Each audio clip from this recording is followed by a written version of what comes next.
Hello everyone. Welcome to the online section for Class 8 Computer Science. The topic for this section is operating system. As you all know, a computer is a combination of hardware and software. A hardware is a part which we can touch, where the software which we can't. A computer can perform any task with the absence of any. What is the definition of software programs? Software is a set of programs or instructions to do specific tasks in a computer.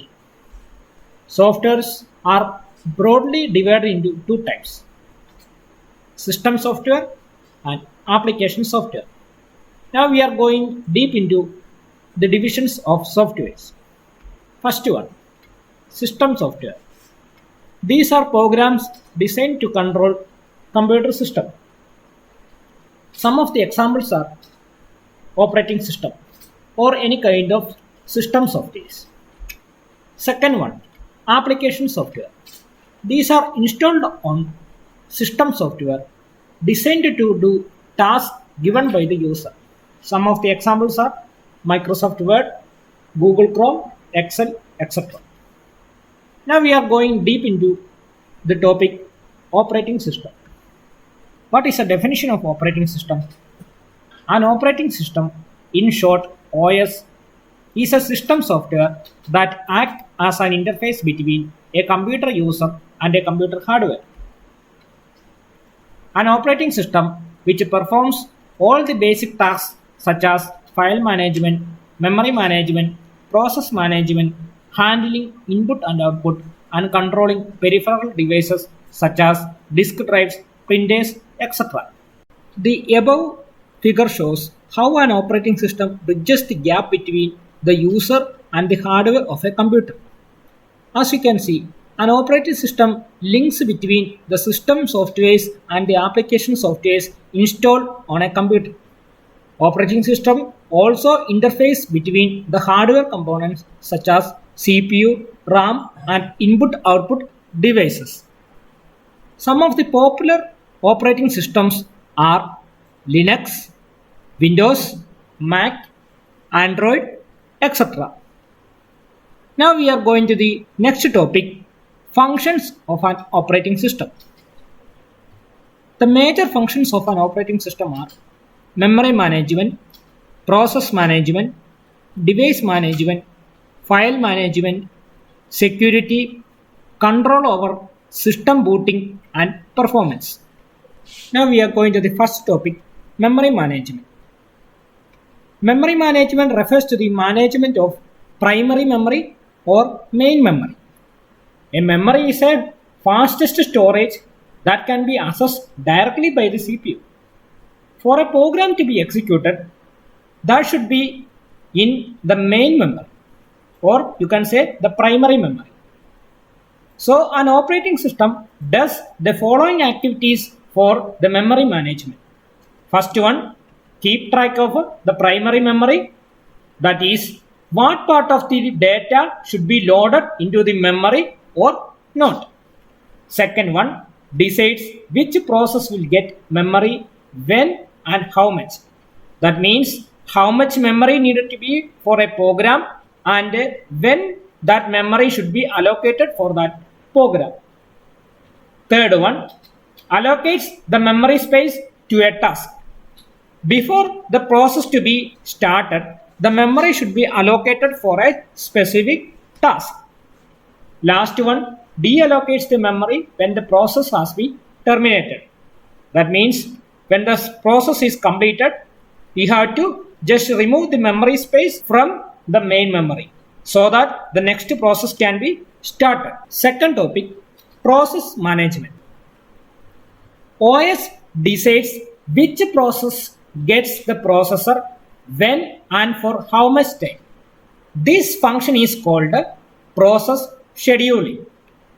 So an operating system does the following activities for processor management. First one, keep track of primary memory. That is what part of data are needed to be loaded into the memory. Second one, decides which process will get how much attention from the processor and how much. Third one allocates the memory for the processor. Fourth one deallocates the memory when the process has been terminated. The next function is device management. When an operating system manages device communication and is functioning, it is known as device management of an operating system or the resource management of an operating system. An operating system does the following activities for device management. First one, keep track of all devices. That means the operating system check whether all the devices are connected to a computer. Second one, decides which process get the device when and for how much time. That means an operating system decides device resources for how much time and when.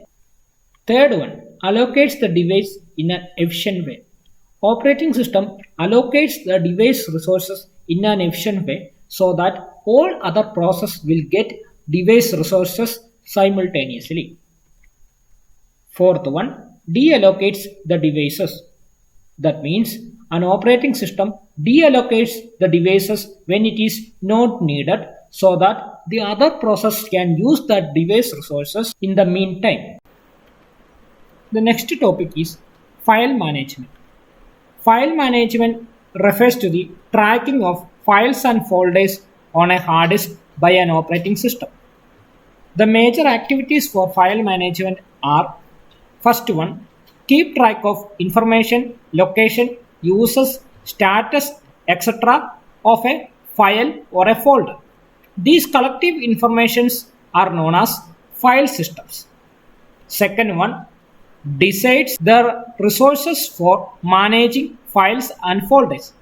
That means who get the permission to use the files and folders in an operating system. Third one, allocates the resources for the creation of new files and folders. That means an operating system decides the space for creating new files or folders.